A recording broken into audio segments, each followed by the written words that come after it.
what, whenever I have a conversation with a woman, it's like I get inspired, but I also channel what comes from God, the universe, the spirits. And this is kind of my sacred space. It's Yeah, like you're this, intuitive that way. You can be intuitive to what's around you to guide you into the conversation and to make it more fulfilling. Yeah. and it's like what I'm sharing with you was an inspiration from one day, 2 days ago. Like when I posted that, it was like in the morning, I received this message. This is what you need to say. This is what you need to do. Go, right? And I kind of wrote it in 2 minutes, and it's like, oh my gosh, this is beautiful, because women need to hear this. So I was saying, you need to become your best cheerleader, a team player. And the team player, nobody will want to play with you as a team or make you participate in a team if you're not a player, right? So we need to start there. And number 4 is applying the 5-second rule, which is a different rule, right? It's like one is the high five rule habit, and the other one is applying the 5-second rule. And it's also from a book from Mel Robbins. So the 5-second rule, you know, that is, we were talking about before, procrastination. When something is a little bit hard, when something we don't feel like it, right? We procrastinate and we go eat a cookie, or go lunch and binge watch TV because the things are hard, right? And we don't feel it, and it's like they're stopping us. So the 5-second rule is you only have 5 seconds to be in your pity party, right? 5 seconds. And then you count 5, 4, 3, 2, 1. And like a rocket is ready to ignite and to take off. There's no more counting after 1. So you have to go. And that's how you overcome that procrastination, that mindset that, oh, I don't feel like it. Is like 5, 4, 3, 2, 1, go. And it can be applied to everything in life, from eating something, from having a conversation, from making this call, right? Making this call to attend today, making a call for an interview. It's like 5, 4, 3, 2, 1. Or waking up in the morning instead of putting your sheets up and say, no, I'm not going to get up today. 5, 4, 3, 2, 1, you go and you put your tennis shoes and you go and you work out and you do your things. And you, again, it goes back to being true to yourself. What are your promises to yourself? Do those things and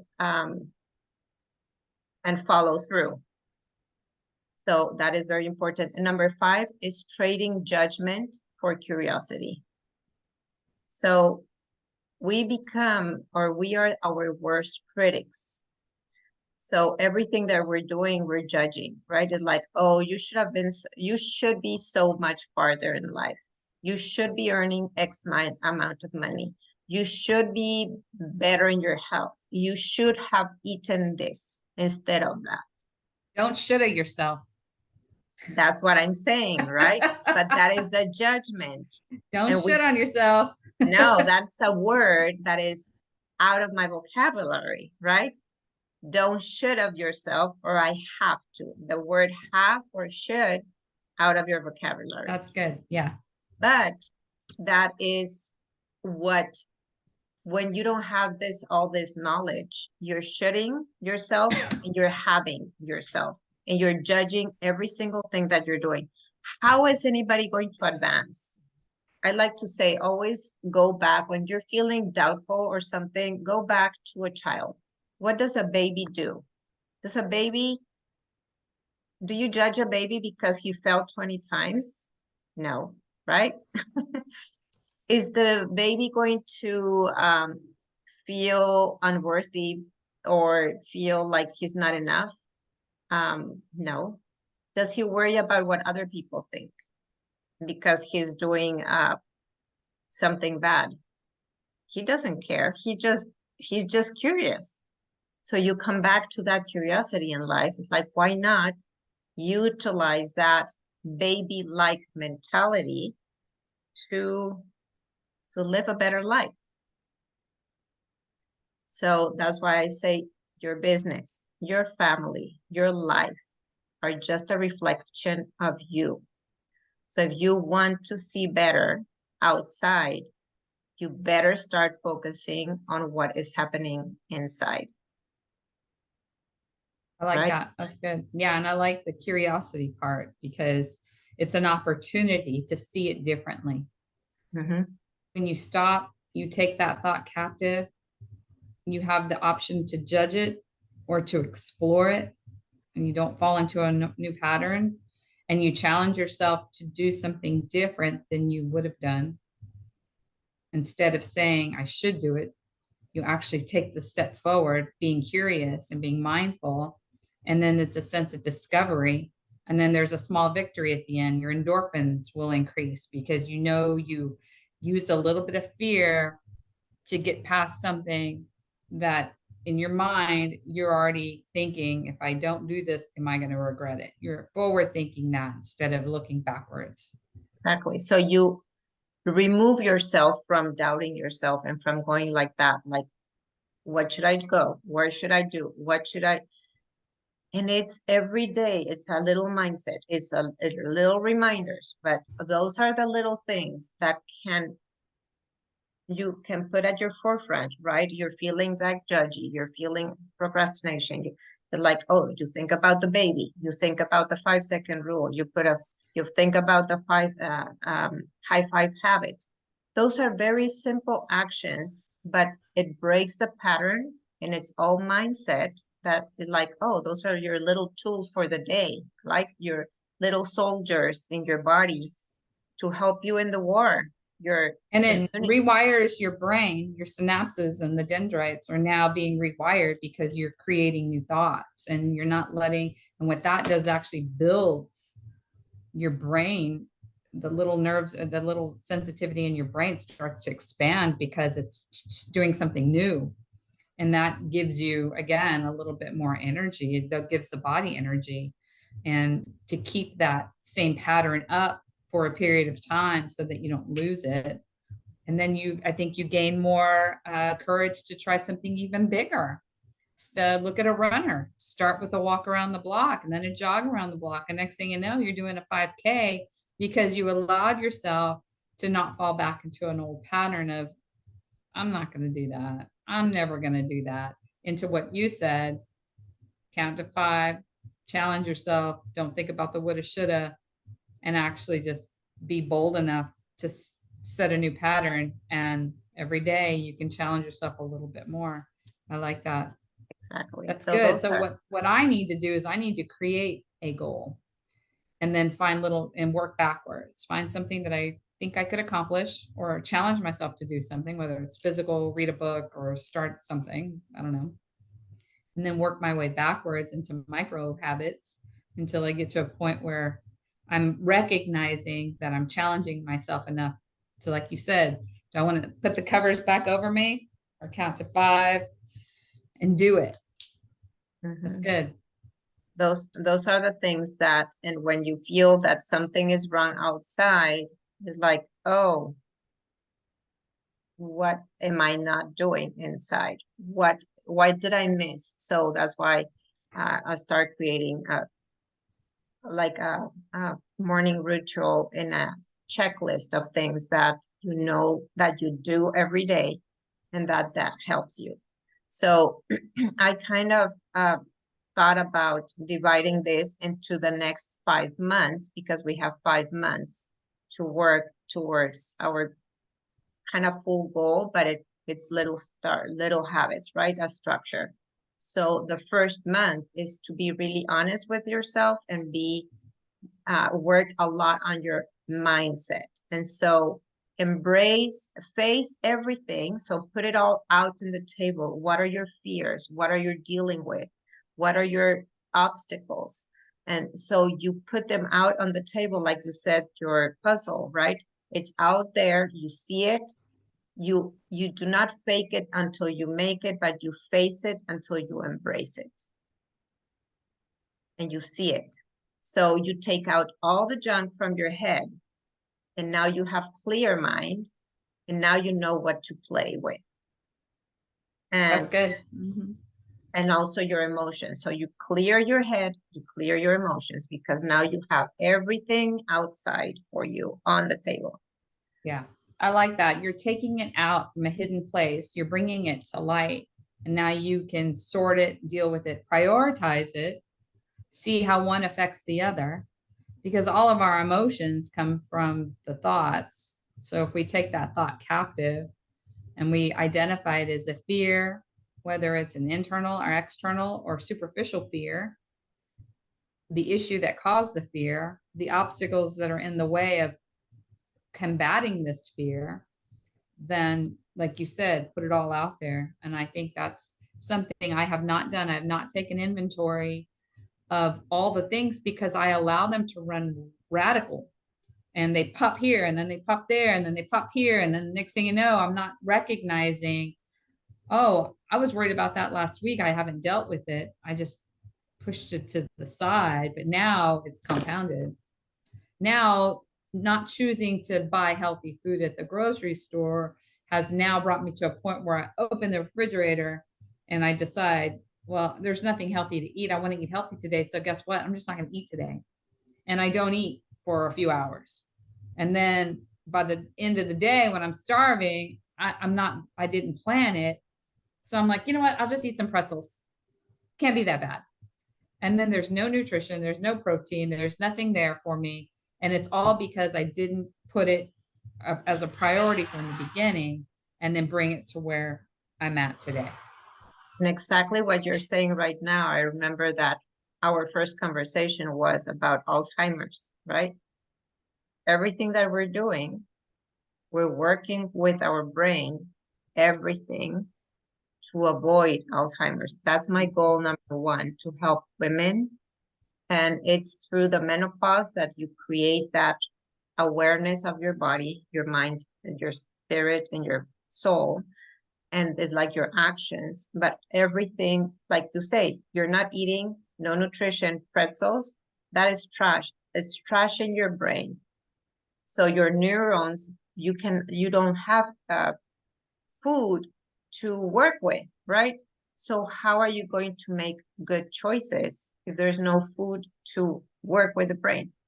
There's Right? no No fuel. lubricant, there's no lubrication, there's no nutrients. So it's like you're going burning, how do you say it? You're working on empty energy, Yeah, empty they say the calories. candle on both ends, you burn it till it's gone. It's gone. So how you cannot demand of yourself, focus, concentrate, have energy, go and work out if there's no fuel. Right. That's true. That's a very good point, because if it doesn't start there, then like you said, there's no energy. So you don't have the what it takes to make those decisions because your brain is mushy. Yes, You're not exactly. being mindful. And it's all about, like you said, starting in the morning, creating that, putting myself first. I mean, everything you've said, I can see where I can put it together and make something of it. Then month number two. So now you have like everything outside, right? You start kind of creating some journaling, putting the things. It's like organizing a closet. The Yeah. and I'm not perfect either. It's like I have learned all these things, but I feel that that's why I'm so excited, because if we have a group of ladies doing this at the same time, it's not only going to help you and others, it's going to help me too, because I need to be doing the same things, right? There's always space to grow. There's always place to clean. There's always, so that is important. Then month number two, I feel that setting yourself as a priority, as I said. So creating this morning routine um, that is a must. That is not, okay, where are my words today? That are a priority, but what is that word when there's It's not optional. It's Oh, yeah. I It's non-negotiable. It is something. that Okay. is non-negotiable. Thank you. And I'm gonna write it here, non-negotiable. So it's a non-negotiable morning routine. And there's another book that is beautiful for this, is um the Miracle Morning. Miracle Morning. Okay. That's 3 books So so far. all the That's good. things that I have learned who that have created me who I am today, I have learned them through books and through coaching Okay. and through self-learning, self-taught, listening to things. Discovery. Yeah. Yeah. So I came up with this, right? So setting yourself as a priority, a non-negotiable morning routine, so that you set yourself up for the race of life. So you set yourself up for success, for your day, for your week, for your month, for the year, and for life.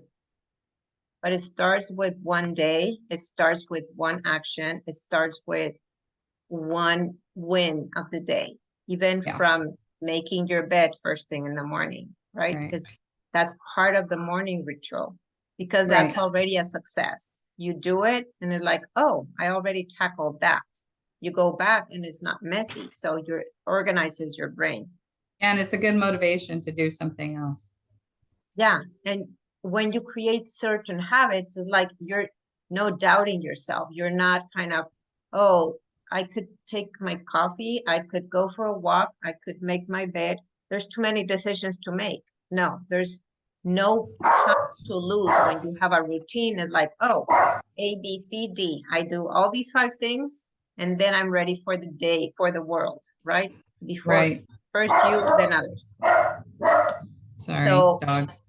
month number 3, overcome the main fears, which are failure, success, and judgment. So that is kind of 3 and 5, but that I heard recently, and that's like overcome our kryptonite. So what is holding you and everyone up from what is true, what you truly want? Once you start putting the sets and the things on the table, and when you start working with yourself, is that you start figuring out really what is it that you want, because now you're more connected to yourself. So, and it's different from everyone else. And that's why having conversations with people that are really listening are going to help you have more transparency and allow yourself to be immersed in a system so that you can achieve the dream that you want. So you kind of get clarity. Now you have a system. Now you get together with others. And it's like, let's do this together. So this is when we start applying the high 5 technique, right? Because now you are cheering for yourself, but now you start also cheering for others, because we all need that push, that help. So I like that. Yeah, that's good. That's the community part. That's a community part. So we celebrate all the micro wins that you do daily, right? You celebrate yourself, but you also celebrate others, and you acknowledge others. And when you acknowledge, others will acknowledge you too. So it's kind of an energy. Yeah, it's a symbiosis. Yeah. And from this place, we want to serve others. And when we serve others, we become their cheerleaders. So Right. you get out of your system. It's not about you anymore. It's about serving others. But you have already set yourself for success in the morning, right? Once you start out for the races, you already did your stuff for you. Now you're off for the day to take care of others. Win the day. Yeah. And that's how you win the day. So month number 4 is really to start taking off by applying the 5-second rule. So no excuses, no sabotage, no playing small. no avoidance, right? No more like, no, I better do this. I'm not going to do that. I'm going to put it at the end. So you have to face it, and we've got to face it. And the sooner that we do that, the faster that we see the results. Because we're all in this. Like, I have things that I have not tackled, but now it's like, hey, I'm going to put myself in a position where I'm going to lead. So for me, there's not going to be excuses anymore. Because when you're yourself, it's like, let's do this another day. No, there's no another day. They're waiting for me. They're expecting the best of me, and I'm leading. So that is going to help me grow, because I need this, right? I need it as much as you do, but at a different level. When teachers teach, they learn more. Yeah. It's not about only the student, right? The teacher teaches whatever new thing that they're learning. And when you teach, you soak it in. So that's my goal, to end this year with that, like to be teaching as I'm learning, and together we can do so much better. If Yeah. not, it's just going to waste. I'm learning it, and who am I teaching it? It's going to waste. Yeah, it No needs to more. be applicable, and you need to have the accountability for yourself and others. So that's good. Yeah. So yeah, so we apply the 5-second rule. So you don't feel like, when you don't feel like it, you apply the 5-second rule, like the pity party, and then you go and you take action. And then what are the actions? You go and exercise, or you take a deep breath, or you play music, or you dance for a little bit. If you're feeling like, ugh, you play music and you get out of it right quickly, or you go grab a glass of not a glass of wine, a cup of tea. Not a glass of wine, a cup of tea. Whatever takes you out of that thinking mode, of Yeah, overthinking mode, because overthinking is not good. good. And I like that. number 5 is, again, stop judging yourself and start playing. So we're not judging, we're playing. As adults, and this is where I talk about the baby. So as adults, we forget what babies do. They are curious. And that's how they learn all the things. We become judgy as adults, Yeah, right? And we are bored because there's no growth. We're not reading anymore. We're not learning anymore. So we not become like stretching. Yeah, dull. So life becomes like flat. When it's flat, it's boring. It's like, why live a life like that? It's not exciting, yeah, right? But there's stages in life when we feel flat. My son, he's 27, and he was feeling exactly like that. I said, I don't know if you read my post before that, but it was about that. It's like, it happens to everyone, but I feel it happens even more to women in menopause, and because we're kind of emerging from a new stage in our life where we're going to be awakening. So we need to learn how to micromanage ourselves, not anymore micromanage the kids, the spouse, the right, house, the blah, blah, blah. That micromanage is all set. Now it's right. our turn to micromanage our emotions, feelings, and all the things. So no more blaming others, right? Because blaming others is easier than taking ownership, and not judging ourselves. So when we want to take the action, is like, how do we want to finish the year, making this year a year to remember, and for others to remember us too. For me, I've put myself into a position that I want to do things that I know that when I'm dying, people will remember me for one XYZ, right? 5 things is like, and I recently had a conversation with someone, and she said, she helped me a lot in the process. And she said, ask your children, what will they remember when you are in your deathbed? Yeah, that's What good. will they remember about you? Holy moly. And then that's exactly what is your gift. So do that more. Okay, that's good. And Yeah, that's good. that was like, and I asked my son that day, and he said, Mom, that's a big question. Can I answer it tomorrow? Because I need to think about it a little bit. I just don't want to spit out anything. And That's good. he came because he's living with me. So right now, so it's like a blessing, right? And he came the next morning and he was like, it's hard because it's a hard conversation too, right? But he was able to kind of figure out the right time, and he told me, and it's like, and he said one, two, three, like five things, and like, oh, thank you. It felt so good. So becoming curious is like becoming a little baby. Becoming curious opens the doors to endless possibilities. We have no idea what we're capable of if we don't start, if we don't start into doing something better. So for me, ending 2023 has to be strong and will open the doors for future generations, not just for us, but what we do today is going to open the doors for future generations to live a better life.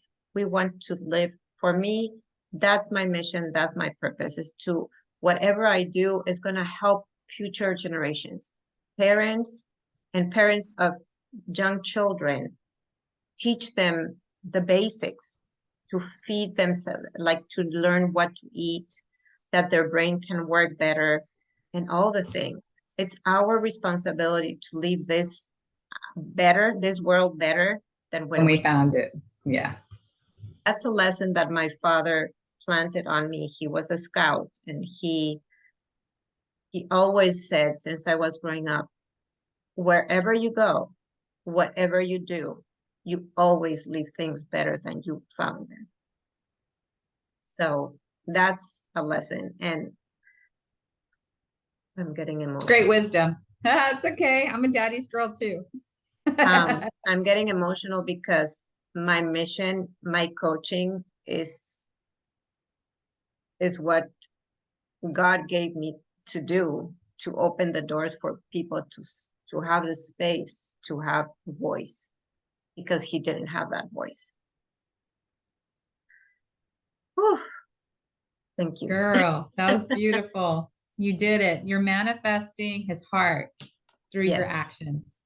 And that takes a lot of intuitive gifting and a lot of love. And it's selfless. So it's beautiful. It's your true self. I think that's why it's so passionate and it resonates so well. But the best part is it comes out from you so eloquently and so impactful. Think about all the people you impact on a daily basis, whether you realize it or not. Even though we're having a dialogue and it's obvious I can say it to you, but so many times you do that. And I'm sure your son shared some things that you got to see manifest. So that's the beauty of it. All this effort and then being able to enjoy the fruit of it from hearing it from others, knowing that it started with the seed from your dad. That's so cool. Yeah. And he is the one who looks more like my dad, like Oh, physically. It's amazing. He's like a teddy bear, but he has had the opportunity to see me grow this year because he has been with me all this year. And I get to share what I am doing on a daily basis. Because if not, it's all behind the scenes. Nobody knows about my life, right. right? So now with the post, and now it's like I'm in a mission for women to, like you got attracted. It's like that is exactly what I need. More women. And I cannot do it alone. I can only do it by one-on-one, like you with you right now. How can we plant more seeds to others? You know people, and then those people are going to know people, and those people are going to know people, and you're one, but it's the power of one more. That's another book. I That joined Maaike, a power of one more. Okay. the I power joined of one. a Facebook group here. It's a local group, and the name of the group is called Empowering Women of Corpus Christi. And the Facebook group is very, very active. They have activities all the time. And the young lady that started it, it has grown so good that they have subgroups. So they have sub chats They have a chat for 40 and over, a chat for 50 and over. They meet for coffee 50 and over. They meet for coffee 40 and over. They meet with their dogs. They meet to go watch movies. They have different groups for different types of women. And it's just great because the name of it alone is what attracted me, empowering women. And I said, I want to be empowered. I don't know anybody here. I have no friends. And tonight they're having an art walk downtown, and there's music and art and festivities and booths, kind of like the farmers market, but a little bit nicer. And they're meeting there, and they're joining in a group, and they're getting to know each other. They have a book club. They have all these things, and the group is probably just at a year old. But I like the idea that once I get a little gaggle of girls together, I can absolutely introduce them, and we could have a more intimate, focused conversation, especially for like-mindedness, you know? Are you going tonight? No, I'm not going to go tonight. It's out of town and I didn't prepare for it. But where we're moving is only going to be about 2 miles from there. Right now, it's about a 40-minute trek. And because there's music and drinks and all of that, we would probably like to be able to just really relax and socialize instead of looking at the time. We got to get the dogs, we got to feed, we got to do all these things. So probably next month. But It'll be exactly fun. what you're saying, that is how amazing that you're in a different place with no people that you know. Now you're going to be yourself because now you're kind of reinventing yourself, evolving, is defining who you want to become.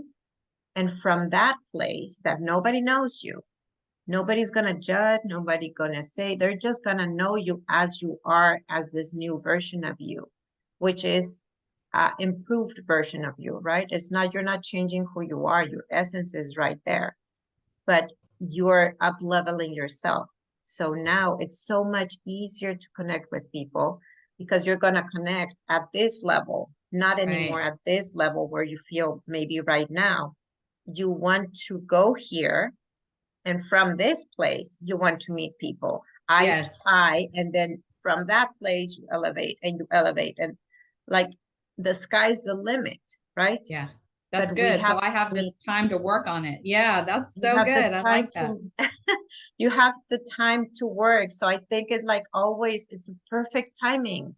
It's like the post that I just did is like, if not you, who? If not now, when? When are you going to take action, right? It's like there's not, I'm too young, I'm too old. No, now is the moment that you think something needs to change. That is the moment that you take action, because if not, it just goes to the trash, because that momentum, that is a spark that can ignite the fire. But if you don't take that spark, I don't know It'll if fizzle out. it Yeah. will come back again.